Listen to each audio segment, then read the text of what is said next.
प्रिय छात्राओं, नमस्कार। आज हम एमए उत्तरार्ध संस्कृत के द्वितीय प्रश्न पत्र की दशरूपक नामक साहित्य ग्रंथ के तृतीय प्रकाश की ओर आगे बढ़ रहे हैं। अब तक हमने प्रथम और द्वितीय प्रकाश का अध्ययन किया है। वस्तु, नेता और रस ये तीनों रूपक के भेदक तत्व माने गए हैं, अर्थात वस्तु भेद, नायक भेद तथा रस भेद से ही रूपक एक दूसरे से भिन्न हो जाते हैं। इनमें से प्रथम प्रकाश में वस्तु, द्वितीय प्रकाश में नायक का सपरिग्रह विवेचन किया जा चुका है। अब यद्यपि तीसरे भेदक तत्व रस का ही विवेचन तृतीय प्रकाश में होना चाहिए था, किंतु रस के विवेचन में दश रूपककार धनंजय को कुछ बातें विस्तार से कहनी है। अतः यहाँ रस विवेचन को छोड़कर वस्तु, नेता और रस इनका पृथक पृथक नाटक में क्या उपयोग होता है, इसका प्रतिपादन इस तृतीय प्रकाश में किया जा रहा है। रूपक के प्रकरण आदि 10 भेदों में से नाटक में ही सर्वप्रथम वस्तु, नेता और रस का उपयोग क्यों बतलाया जा रहा है, इस शंका का समाधान करते हुए ग्रंथकार कहते हैं कि प्रकृतित्वात् अथ अन्येषां भूयो रस परिग्रहात् संपूर्ण लक्षणात्वाच्च पूर्वम नाटक उच्यते, कि यहाँ पर नाटक ही समस्त रूपकों, प्रकरण आदि की प्रकृति है। प्रकृतित्वात् अन्येषाम, अन्येषाम माने अन्य सभी रूपकों में से जो रूपक के 10 भेद हैं उनमें से भूयो रस परिग्रहात्, भूय है जिसमें बहुत अधिक मात्रा में रस का प्राचुर्य होता है, अर्थात जिसमें बहुत अधिक रसों की पूर्णता होती है, ऐसे संपूर्ण लक्षणात्वाच्च, संपूर्ण लक्षणों से युक्त, ऐसे जिसमें रूपक के सारे लक्षण पाए जाते हैं, अर्थात 2 प्रकाश में जो वस्तु, नेता के जिन लक्षणों का विवेचन किया जा चुका है और रस के जिन लक्षणों का विवेचन हम आगे के प्रकाश में प्राप्त करेंगे, वे सभी लक्षण नाटक में कहे जाते हैं, नाटक में उपलब्ध होते हैं। इसलिए यहाँ पर संपूर्ण नाटक में ही वस्तु, नेता, रस का परिवर्तन करने से प्रकरण आदि अन्य रूपकों की निर्मिति होती है। इसलिए यहाँ पर सर्वप्रथम नाटक के लक्षण का विवेचन किया जा रहा है। जो नाटक जिसमें रसों का प्राचुर्य होता है, अर्थात श्रृंगार या वीर कोई भी एक रस अंगिरस होता है और अन्य सभी रस जहाँ अंग या गौण रूप में प्रयुक्त हो सकते हैं, ऐसे जिसमें रूपक के समक्ष लक्षण पाए जाते हैं, जो लक्षण हम प्रथम और द्वितीय प्रकाश में देख चुके हैं, वे सभी नाटक में उपलब्ध होने के कारण यहाँ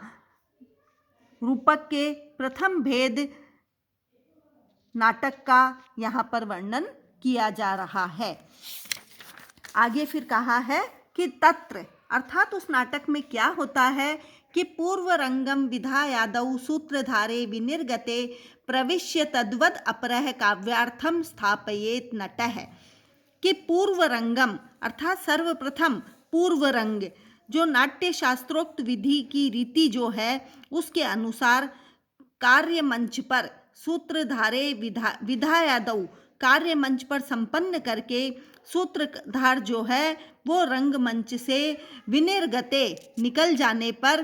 तद्वत उसी के समान, अपर उसी के समान अर्थात उसके गुण और आकृति से साम्य रखने वाला दूसरा कोई नट जो है वो मंच पर आकर के काव्यार्थम स्थापयेत, काव्य के अर्थ अर्थात रूपक के इतिवृत्त की स्थापना करे। अर्थात यहाँ बतलाया गया है कि पूर्व रंग नाट्य प्रयोग के पूर्व समय की चरम परीक्षा स्थली है। आचार्य भरत ने नाट्य प्रयोग के आरंभ में अनेक अनुष्ठानों का विधान करते हुए कहा है कि इसमें मुख्य रूप से गीत, वाद्य, नृत्य और पाठ्य आदि का प्रयोग यवनिका के भीतर तथा बाहर किया जाता है। तो यहाँ पर सर्वप्रथम रंगमंच पर जो है वो पहले सूत्रधार आता है और वो अपनी क्रिया आदि को संपन्न करने के बाद उसी के तद्वत दूसरा सूत्रधार के निकल जाने पर दूसरा कोई नट आदि आता है और वह काव्यार्थ जो हमारा इतिवृत्त जिसकी रचना की जा रही है उसकी स्थापना करता है, अर्थात स्थापना या सूचना देता है। इसीलिए सूचना करने के कारण उसको स्थापक भी कहा जाता है। तो इस प्रकार से सर्वप्रथम नाटक में सूत्रधार और नट आदि प्रवेश करके इतिवृत्त की पूर्ण सूचना आदि यहाँ पर प्रस्तुत करते हैं। दिव्य मर्त्ये स तद्रूपो मिश्रम अन्यतरस्तयोः सूचयेत वस्तु बीजम वा मुखम पात्र अथापि वा,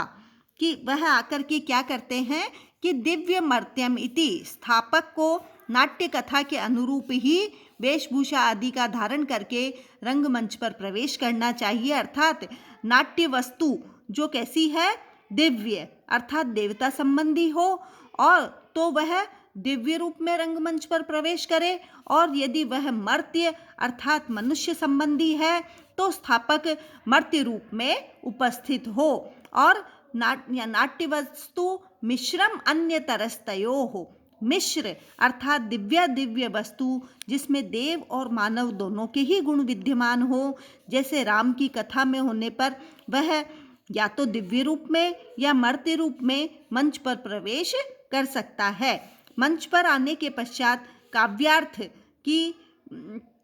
स्थापना जो है, स्थापना करते समय वह सूचयेत वस्तु बीजम वा, विषय वस्तु की जो सूचना दे वह उसकी उस वस्तु की बीज अर्थात अर्थ प्रकृति, और मुखम पात्रम मुख अर्थात श्लेष की प्रमुख पात्र की सूचना यहाँ पर देता है, कि स्थापक दिव्य वस्तु को दिव्य होकर, मर्त्य वस्तु को मर्त्य होकर और दिव्य वस्तु को दिव्य अर्थात मर्त्य वेशभूषा से युक्त होकर सूचित करे, और यह सूचना वस्तु बीज मुख एवं पात्र की भी हो सकती है। तो इस प्रकार से नाटक का जो प्रारंभ है वह किस तरह से उसका इतिवृत्त हो, इसकी सूचना यहाँ पर दी जा रही है। तो उसी का वर्णन यहाँ पर इस तृतीय कारिका के अंतर्गत किया गया है। फिर आगे कहा गया है, रंगम प्रसाद्य मधुरै श्लोकै काव्यार्थ सूचकै ऋतुम कंचिद उपादाय भारतीम वृत्तिम आश्रयेत, कि रंगमंच पर जो स्थापक आता है या जो नट आता है वह रंगम प्रसाद्य, रंगमंच को प्रसाद्य, जो प्रसाद्य प्रसन्न करने के लिए अर्थात रंगमंच की इतिवृत्त को देखने के लिए जो सामाजिक वहाँ पर उपस्थित है उनकी सूचना देने के लिए वह मधुरै ही श्लोकै ही, मधुर श्लोकों के द्वारा और सहृदय सामाजिकों को प्रसाद्य प्रसन्न करने के लिए किसी ऋतुम कंचिद उपादाय, किसी भी ऋतु का आश्रय लेकर के भारतीम वृत्तिम आश्रयेत, भारतीय वृत्ति का प्रयोग करे। तो यहाँ जो बतलाया गया है कि रंगमंच पर आकर के वह क्या करे कि नट जो है वो सामाजिकों को प्रसन्न करने के लिए मधुर श्लोकों के द्वारा काव्यार्थ की सूचना प्रस्तुत करे, अथवा किसी ऋतु का आश्रय लेकर के भारतीम वृत्तिम आश्रयेत, भारतीय वृत्ति का प्रयोग करे। तो नट के द्वारा प्रयुक्त प्रायः संस्कृत भाषा में किए गए वाक व्यापार को भारतीय वृत्ति यहाँ पर कहा गया है। तो जब हम वृत्तियों का अध्ययन कर रहे थे तो जो वृत्तियाँ हमने देखी थी कि 4 प्रकार की वृत्तियाँ विषय वस्तु के लिए आवश्यक है, तो वो वृत्तियाँ थी भारती, केशिकी, सात्वती, आर्भटी और भारती। हमने द्वितीय प्रकाश के अंतर्गत इन 3 वृत्तियों का तो अध्ययन कर लिया था, परंतु चौथी भारतीय वृत्ति के लिए कहा गया था कि वह जब हम रूपक के भेद अर्थात नाटक आदि का विश्लेषण करेंगे तो वहाँ भारतीय वृत्ति को विस्तार पूर्वक समझाएंगे। तो अब यहाँ पर जब नट आता है और भारतीय वृत्ति का सहारा लेता है तो यहाँ बताया है कि भारतीय वृत्ति का आश्रय ले। अब भारतीय वृत्ति क्या होती है उसका विवेचन अगली कारिका में किया जा रहा है कि भारतीय संस्कृत प्रायो वाग व्यापारो नटाश्रय है भेदै ही प्ररोचना युक्तै विधि प्रहसन आमुखै ही। जो भारतीय वृत्ति का स्वरूप है वह इस प्रकार है कि भारतीय संस्कृत प्राय है, भारतीय वृत्ति में नट द्वारा प्रयुक्त संस्कृत भाषा में वाक व्यापार किया जाता है। वाक व्यापारो नटाश्रय है। जो नट है वह प्रायः संस्कृत भाषा का आश्रय लेकर के भारतीय वृत्ति का प्रयोग करता है और भेदई ही इसके प्ररोचना, वीथी, प्रहसन और आमुख ये 4 भेद कहे गए हैं। तो भारतीय वृत्ति मौखिक है और वाचिक अभिनय प्रधान है। ऐसी वृत्ति को भारतीय वृत्ति कहा जाता है। जो सात्विकी वृत्ति थी वो मानसिक वृत्ति थी और जो आर्भटी और केशी की वृत्ति थी वो आंगिक थी और यहाँ भारतीय वृत्ति जो है वो वाचिक अभिनय प्रधान वृत्ति होती है। नट संस्कृत भाषा का प्रयोग करते हैं और वाक व्यापार से आश्रित होती है। इसके 4 भेद है, प्ररोचन, वीथी, प्रहसन और आमुख इसके प्रमुख 4 भेद बताए गए हैं। आगे की कारिका का अध्ययन हम अगली कक्षा के अंतर्गत करेंगे। धन्यवाद।